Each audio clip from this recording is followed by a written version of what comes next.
Do mesmo xeito, somos a única lingua, non só do Estado español, senón tamén no ámbito europeo, que ten algún recoñecemento teórico de oficialidade, despois está prohibida en algunhas materias do ensino. Está prohibida por lei a inmersión lingüística. Se a alguén se lle ocorrese esa posibilidade, ese oasis, ese desexo. Está prohibido, como sabedes, impartir matemáticas, física e química e tecnoloxía no noso idioma, algo que non acontece en ningún outro territorio do Estado español e tampouco en Europa. Mesmo Francia, que non é en absoluto exemplo de respeto á diversidade lingüística, non ten ninguna norma que proíba que, por exemplo, as determinadas escolas onde se pode aprender en bretón teñen dificultades, mas hai escolas que ensinan en bretón, escolas que ensinan en catalán, escolas que ensinan en vasco.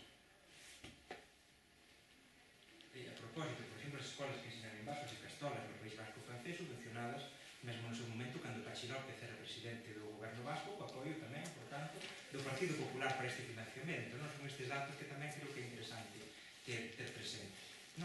O que mesmo se atreven a apoiar para o País Vasco francés, aquí non son.